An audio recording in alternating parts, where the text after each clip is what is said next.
Assalamualaikum warahmatullahi wabarakatuh dan selamat pagi. Asyhadu alla ilaha illallah wa asyhadu anna Muhammadar Rasulullah. Alhamdulillahirabbil alamin. Segala puji dan syukur kita panjatkan kehadirat Allah Subhanahu wa taala, Tuhan yang Maha Esa yang telah memberikan kita nikmat iman, kesehatan dan kesempatan sehingga kita semua dapat kembali menjumpai Anda pemirsa pada hari kedua pelaksanaan Matsama dua lembaga Madrasah Sanawiyah dan Madrasah Aliyah yang kami tayangkan secara daring atau secara online melalui channel YouTube Al Khairat TV. Dan pada pelaksanaan hari kedua ini dengan tema yang sama, yaitu melalui Matsama 2020 kita wujudkan siswa yang sehat, berprestasi dan berakhlakul karimah. Maka pada hari kedua ini sesuai jadwal kami telah mengundang narasumber dari Puskesmas Bungku Barat dan dari Kapolsek Bungku Barat untuk sama-sama membicarakan bagaimana pelaksanaan pembelajaran dan bagaimana siswa-siswi harus berbuat pada masa pandemi COVID-19 ini. Nah, sebelumnya saya akan memperkenalkan dulu narasumber kami yang telah hadir. Yang pertama adalah Bapak Ikomang Adi, Sarjana Hukum. Beliau adalah Kapolsek Bungku Barat. Assalamualaikum Pak, selamat pagi Pak. Iya, apa kabar Pak? Alhamdulillah, hujan-hujan ini Pak ya. Iya. Kemudian yang kedua adalah Ibu Amriati SKM sebagai wakil dari Puskesmas Bungku Barat. Halo Ibu, apa kabar? Alhamdulillah. Suasana hujan tetap semangat. Iya, tetap semangat Ibu. Apalagi ini tim kesehatan adalah garda paling depan dari pemberantasan COVID-19 ini. Iya, baik Bapak Ibu, kita mulai dulu dengan saya akan berikan masing-masing kesempatan 1 atau 2 menit untuk memperkenalkan nama, sudah berapa lama menjabat sebagai Kapolsek ataupun Kapuskesmas, bisa diceritakan sedikit Pak, karena anak-anak atau siswa kami, orang tua wali ingin tahu. Iya, terima kasih.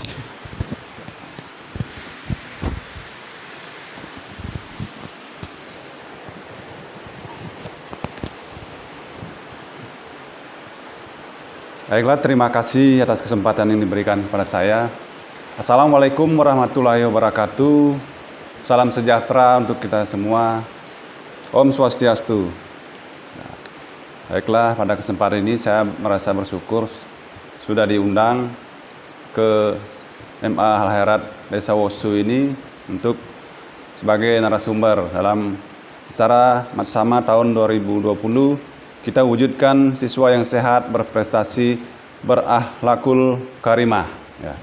Jadi, pertama-tama yang saya hormati dari guru-guru MA Al Khairat, perwakilan dari Puskesmas, ya, selaku berumat beragama, tak lupa kita panjatkan puji dan syukur kehadirat Tuhan yang Maha Kuasa, karena atas karunia-Nya sehingga pada kesempatan ini kita masih diberikan kesehatan dan keselamatan untuk bisa hadir di tempat ini.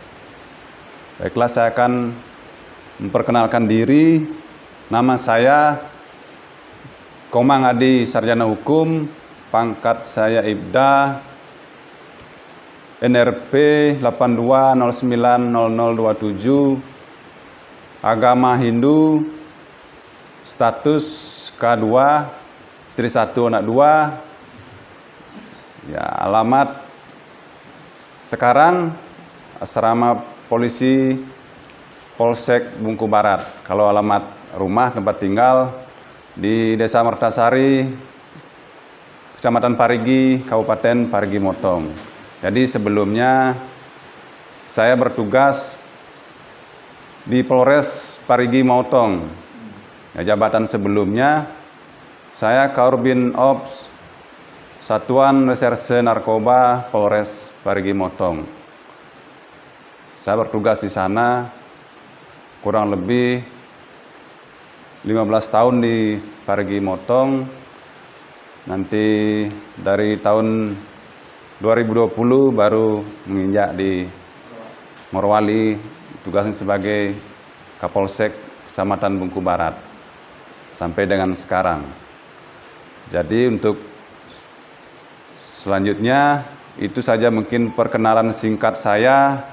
Nanti kalau ada sesuatu atau koordinasi, silakan datang ke Polsek atau melalui ponsel pun boleh. Saya rasa demikian perkenalan singkat saya akhiri.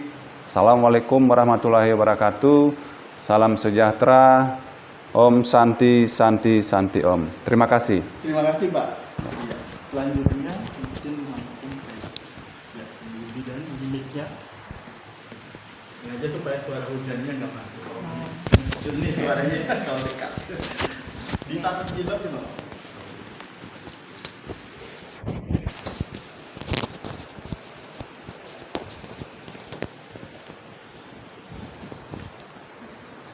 Oke.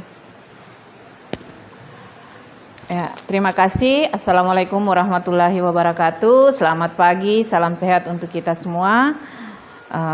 Alhamdulillah, puji syukur kita panjatkan kehadirat Allah Subhanahu wa Ta'ala, Tuhan yang Maha Kuasa, karena kembali pada kesempatan pagi, walaupun dalam suasana hujan ini, kita masih bersemangat, masih diberikan nikmat kesehatan, kesempatan sehingga kita dapat berkumpul di tempat ini melaksanakan salah satu agenda kegiatan kita untuk sepanjang hari ini. Dan alhamdulillah kami dari UPT Puskesmas Wosu, saya adalah Ibu Amriati, saya penanggung jawab promosi kesehatan di Puskesmas Wosu, mewakili Kepala UPT Puskesmas Wosu, Bapak Ferdinand, memberikan mandat tugas kepada saya untuk datang mengikuti wawancara langsung di Matsama, kegiatan tahunan ya ini Pak, karena ini sudah yang kesekian kalinya saya mengikuti kegiatan seperti ini, walaupun agak beda ya, karena memang tidak selamanya apa yang kita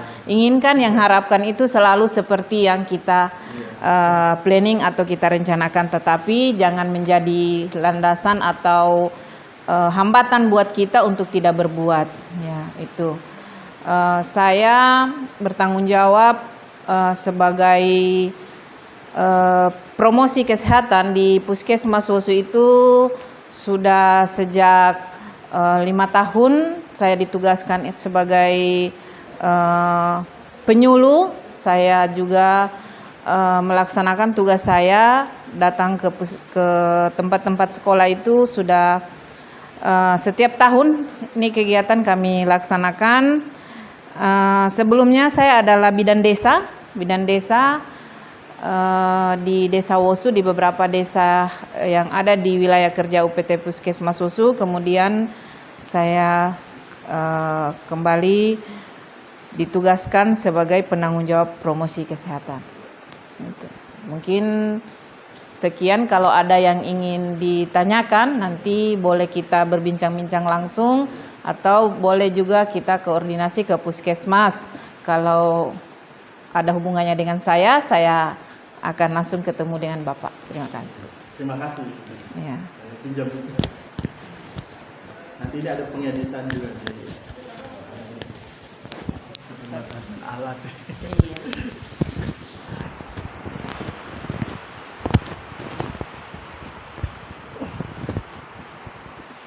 Ya, baik, itu adalah tadi perkenalan singkat kita dengan para narasumber kami.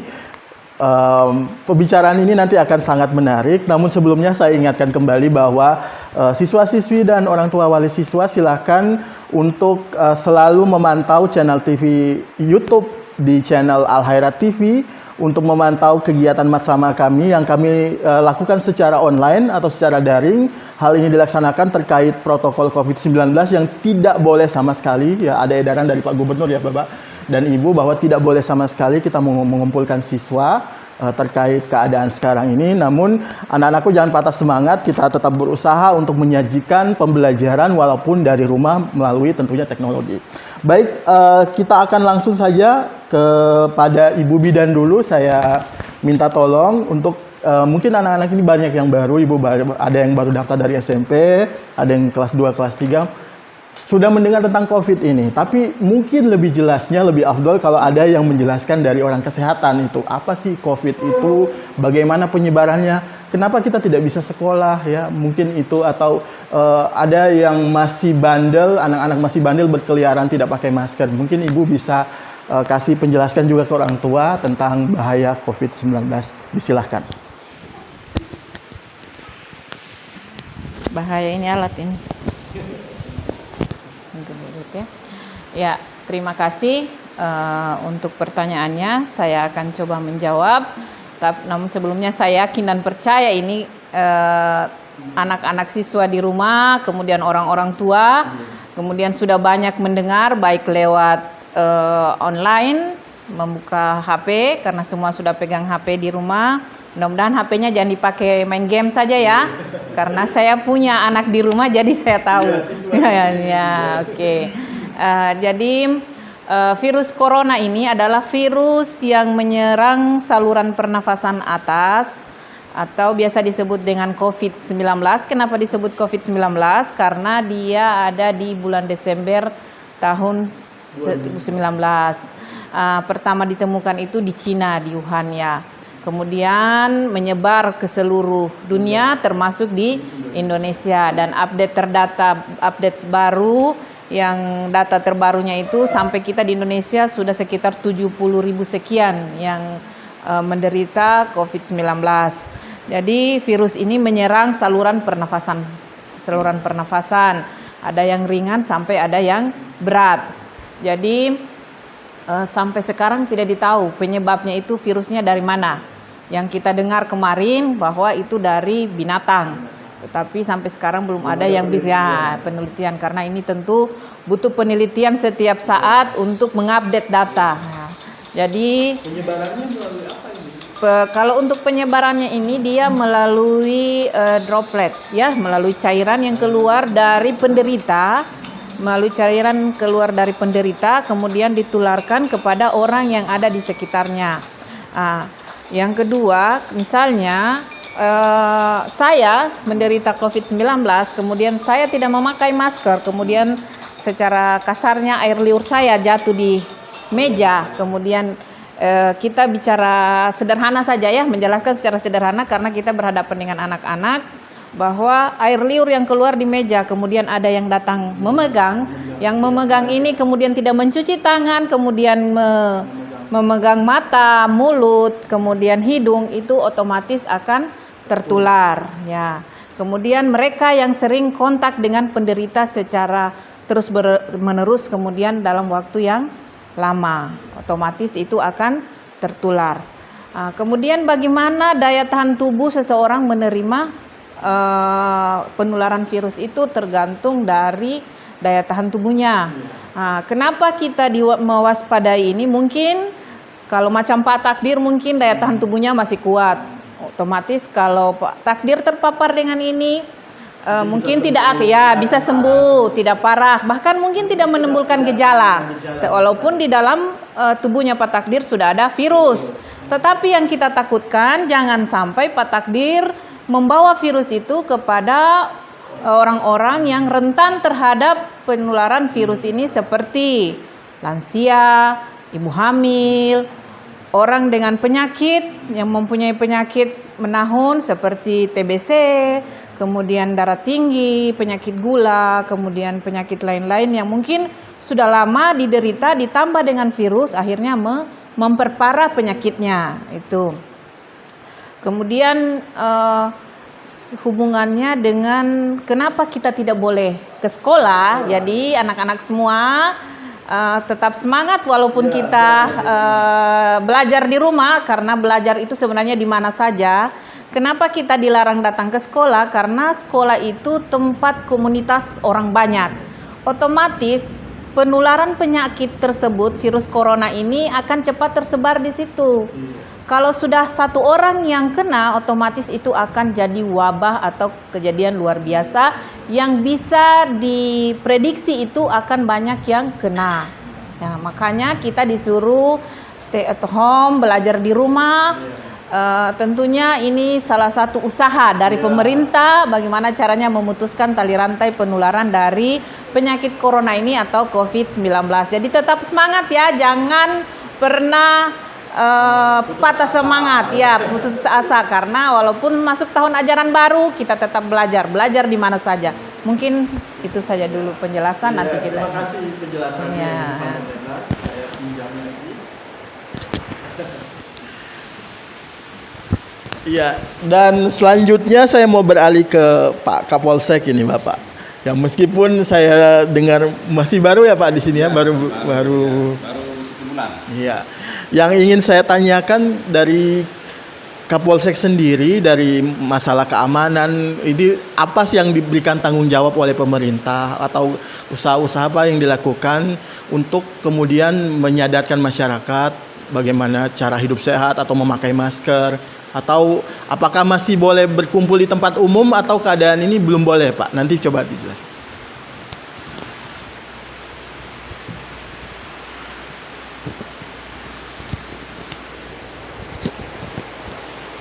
Baik, terima kasih.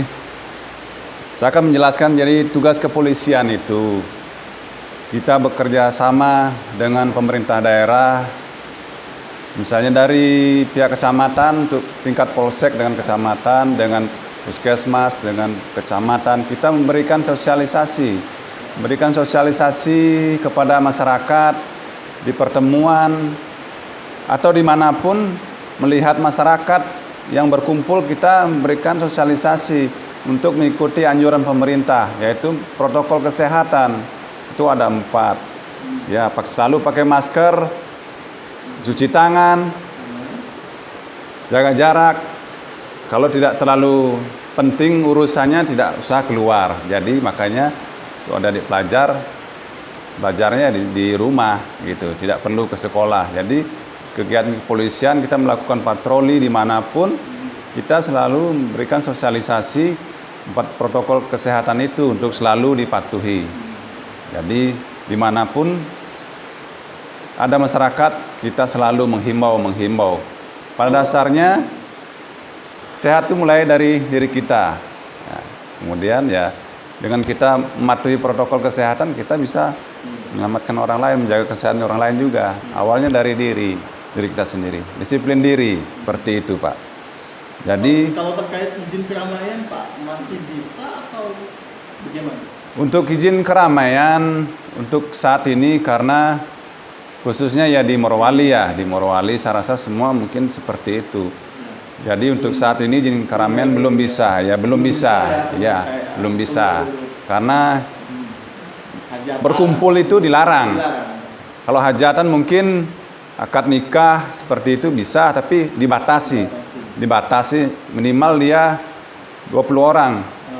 20 orang ada di tempat acara, lebih itu tidak bisa. Iya, baru ikuti protokol kesehatan 4 itu yang harus dipatuhi.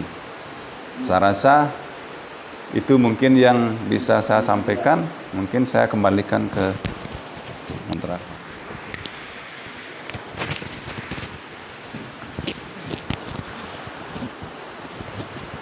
Ya, menarik sekali perbincangan kita pada pagi hari ini, anak-anakku sekalian dan juga orang tua wali siswa. Kita sudah dengarkan tadi penjelasan dari Ibu Bidan Amria dari Puskesmas dan juga Pak Kapolsek Bungku Barat, Pak Iko Mang Adi tadi tentang keamanan, ya, izin keramaian dan bagaimana. Nanti akan kita kembangkan lagi ya perbincangan ini seterusnya, tapi kita jedah dulu, istirahat sejenak. Kita saksikan dulu informasi-informasi yang akan lewat berikut ini. Namun saya ingatkan kembali kepada siswa untuk terus mengakses channel Al-Hayrat TV dengan like dan mensubscribe serta menontonnya.